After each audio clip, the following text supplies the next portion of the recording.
Continuando con las combinaciones de negocios y más concretamente con las operaciones de escisión inversa, dedicamos este tutorial a analizar un ejemplo práctico desde la perspectiva de la sociedad adquirida beneficiaria. Recordemos que en este tipo de operaciones, si suponemos que existe una sociedad que tiene dos líneas de negocio y que va a escindir una de ellas en favor de una sociedad preexistente que llamamos beneficiaria, esta deberá de entregar a los socios de la sociedad escindida un paquete de acciones que en este caso le permitirá controlar el negocio de la sociedad beneficiaria, y de ahí que estemos ante una escisión inversa por cuanto la sociedad beneficiaria es la sociedad adquirida, mientras que la sociedad escindida es la sociedad adquirente. En este sentido, insisto que dedicamos este tutorial a la contabilidad de la sociedad adquirida beneficiaria. El enunciado del ejemplo 20 nos indica que la sociedad Azulsa tiene dos líneas de negocio y ha tomado el acuerdo de escindir una de ellas en favor de la sociedad Verdesa con fecha 1 de abril de 2002X, valorándose el negocio escindido en la cifra de 6 millones de unidades monetarias. A este respecto, el supuesto da la información de cuál es la situación contable en la fecha de adquisición de la sociedad escindida Azulsa y de la sociedad beneficiaria Verdesa, junto con el detalle pormenorizado de la línea de negocio escindida, cuyo valor contable y razonable se explicita en términos de activos y deudas. Otra información necesaria para la solución del supuesto es la que se incluye en esta diapositiva, donde se observa en primer lugar la información relativa a cada una de las sociedades que intervienen en la escisión. Así, la sociedad escindida Azulsa tiene un capital representado por 5.000 acciones de 1.000 unidades monetarias con un valor razonable de 10 millones de unidades monetarias, mientras que la sociedad beneficiaria Verdesa tiene 2.000 acciones en circulación, también de 1.000 unidades monetarias de nominal, con un valor razonable de 4 millones. Por otra parte, en lo que se refiere a la cuenta de resultados, se informa de cuál es la situación de la cuenta de resultados de Verdesa en la fecha de adquisición y respecto de la línea de negocio, tanto en la fecha de adquisición como de la inscripción. Comentar que respecto a la sociedad Verdesa únicamente se da en la fecha de adquisición, dado que la normativa de la RICAP exige que dicha operatoria se cancele llevando el resultado a prima de emisión. A partir de los comentarios anteriores, el supuesto solicita lo siguiente. En primer lugar, calificar la sociedad adquirida y determinar el resultado de la combinación. En segundo lugar, cuantificar los efectos retroactivos procedentes de la escisión y también los posibles ajustes al resultado que puedan ser necesarios. En tercer lugar, la obtención de la relación de canje y determinar el número de títulos que tendrá que emitir la sociedad adquirida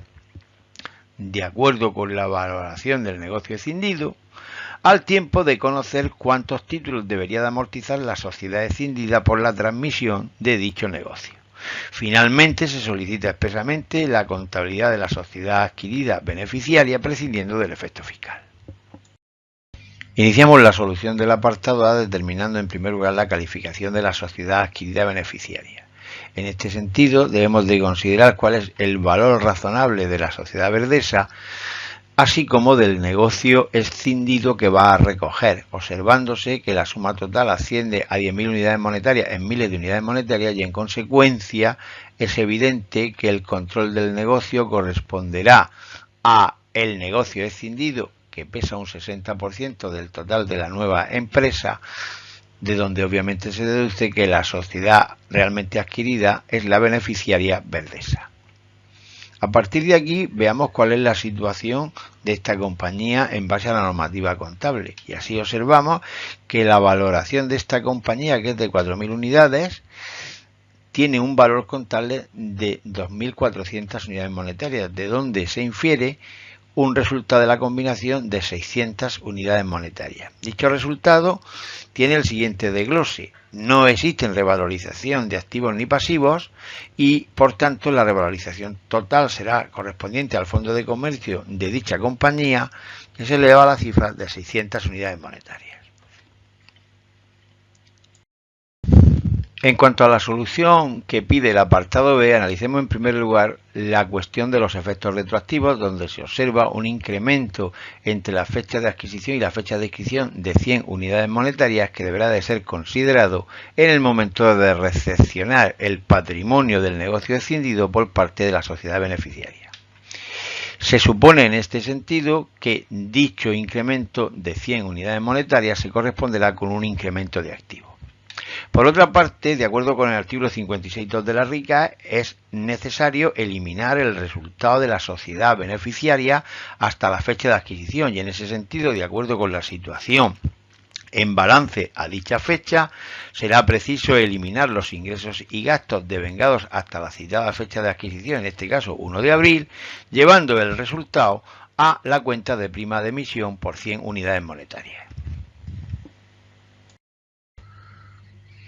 Entrando en la solución del apartado C, en el mismo se solicita por una parte la relación de canje y por otra el número de títulos que deberá de emitir la sociedad beneficiaria al tiempo de los que deberá de amortizar la sociedad escindida.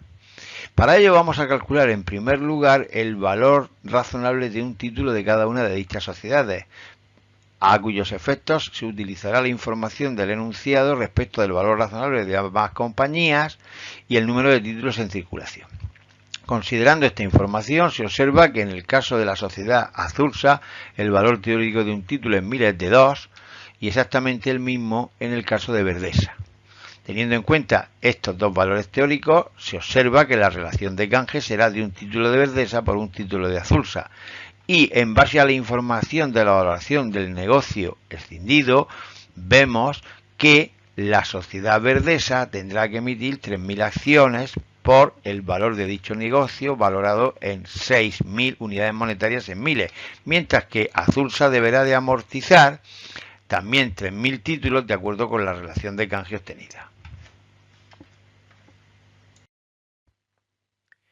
Inicio a partir de esta diapositiva la solución del apartado D realizando una serie de cálculos previos a tener en cuenta para la contabilización posterior de las operaciones correspondientes junto con la información incluida en los apartados ya resueltos A, B y C.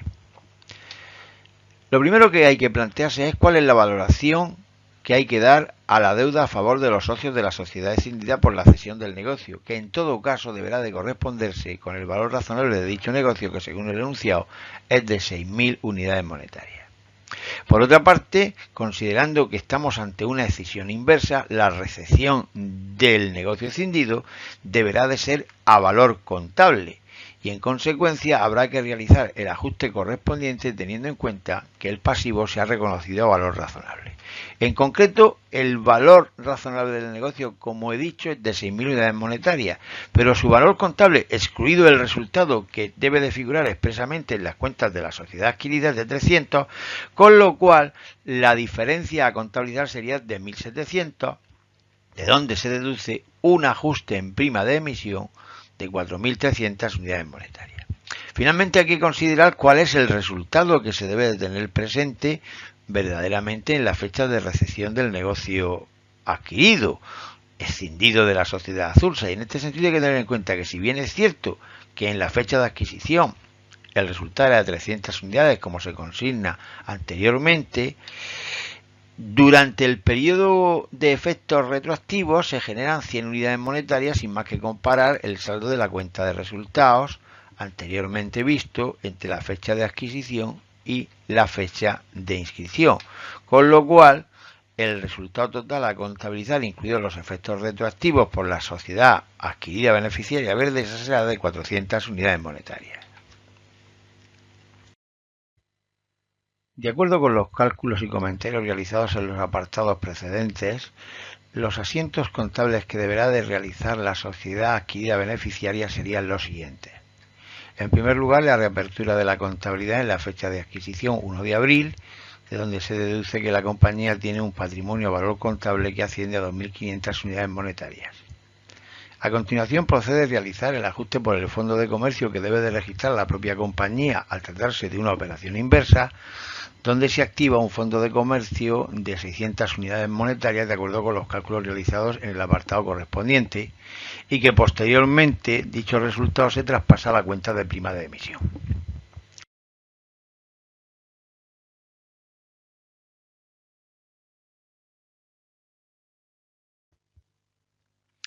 El siguiente apunte refleja la eliminación de los ingresos y gastos devengados por la sociedad adquirida beneficiaria hasta la fecha de adquisición, que posteriormente, de acuerdo con lo preceptuado por el artículo 56.2 de la RICAD, deberán de traspasarse a la cuenta de prima de emisión. Sobre estos dos asientos, matizar que si bien la norma habla de su registro en la fecha de inscripción, en mi opinión, deben de registrarse en la fecha de adquisición, en este caso 1 de abril, como se muestra en la diapositiva, dado que es hasta ese momento cuando se devengan estas operaciones y por tanto no tiene mucho sentido esperar a la fecha de inscripción para su eliminación. En cuanto al último asiento que se presenta en esta diapositiva, el mismo corresponde a la ampliación de capital que deberá realizar la sociedad adquirida beneficiaria por la emisión de los títulos que deberán de ser entregados a los socios de la sociedad escindida a cambio del negocio recogido y cuya valoración en este caso es de 6.000 unidades monetarias. En este sentido, tal y como se practicaron los cálculos correspondientes, habrá que emitir 3.000 títulos de €1 de valor nominal al 200%. A continuación se incluye un asiento por la recepción del negocio escindido, donde se observa que el valor del activo por 3.100 unidades monetarias, incluidos efectos retroactivos, y del pasivo por valor de 1.000 se encuentran recogidos como preceptúa la norma a valor contable. Si bien se excluye expresamente el resultado del ejercicio, dado que esta es la cifra, incluidos efectos retroactivos, que deberá de figurar en la cuenta de resultados a partir de la fecha de inscripción por parte de la sociedad adquirida beneficiaria. Una vez realizados estos apuntes, procede, por último, registrar el pasivo a favor de los socios de la sociedad escindida por el valor razonable del negocio escindido, 6.000 unidades monetarias, lo cual implica un ajuste en prima de emisión de 4.300 unidades monetarias para igualar las diferencias de valoración contable y razonable, además de los efectos retroactivos, tal y como se ha detallado al inicio de la solución del apartado D. Tras reconocer el valor del pasivo registrado, el siguiente asiento procede a la cancelación del mismo, cancelando la cuenta 5532, mediante la entrega de las acciones emitidas para tal fin. Por último, procederá a la inscripción de la ampliación de capital en el registro mercantil, lo que implicará la cancelación a su vez de la cuenta 194, capitalizando la emisión correspondiente, en este caso 3.000 unidades monetarias en la cuenta de capital social al tratarse del valor nominal de los 3.000 títulos emitidos a €1 de valor nominal y el resto a prima de emisión, dado que se trata de una emisión al 200%. Tras el registro de las operaciones en los libros de la sociedad adquirida beneficiaria, resulta interesante analizar el balance que presentaría la compañía Verdesa después de inscrita la operación de cesión inversa. A este respecto se observa que en el activo aparece el que poseía la compañía con anterioridad a la escisión, además del correspondiente al negocio escindido por 3.100 unidades monetarias, incluidos efectos retroactivos por 100 unidades monetarias. Asimismo aparece el fondo de comercio que la propia compañía ha activado al tratarse de una operación inversa. Por otra parte, del lado del patrimonio neto y el pasivo, la cuenta de capital social se incrementa en 3.000 unidades monetarias, equivalente a la emisión realizada por la ampliación de capital para entregar las acciones a los socios de la sociedad escindida, que les permitirá controlar las operaciones de Verdesa al tener mayoría de votos. En cuanto a las reservas, no han sufrido variación y la prima de emisión aparece deudora de 600 unidades monetarias según el siguiente detalle: incrementos de 600 unidades por la activación del fondo de comercio, así como por el traspaso del resultado de la compañía adquirida hasta la fecha de adquisición por 100, menos un ajuste de 4.300 unidades derivado de la recepción del negocio escindido para nivelar los valores contables y razonables de dicha operación, y finalmente aparece un incremento de 3.000 unidades monetarias procedente de la emisión de capital anteriormente comentada. Por otra parte, también hay que destacar que, tal y como preceptúa la RICAD, aparece el resultado del ejercicio del negocio escindido por 400 unidades monetarias, incluidos los efectos retroactivos, y finalmente, en el caso de los pasivos, se refleja el procedente del balance de la compañía Verdesa anterior a la escisión, así como el correspondiente al negocio escindido. Y con estos comentarios sobre la contabilidad de la sociedad adquirida beneficiaria y la escisión inversa, finalizamos este tutorial, invitando a los interesados a visionar un próximo vídeo en el que se tratará la contabilidad de la sociedad adquirente escindida en este tipo de operaciones de escisión inversa. Gracias por la atención prestada.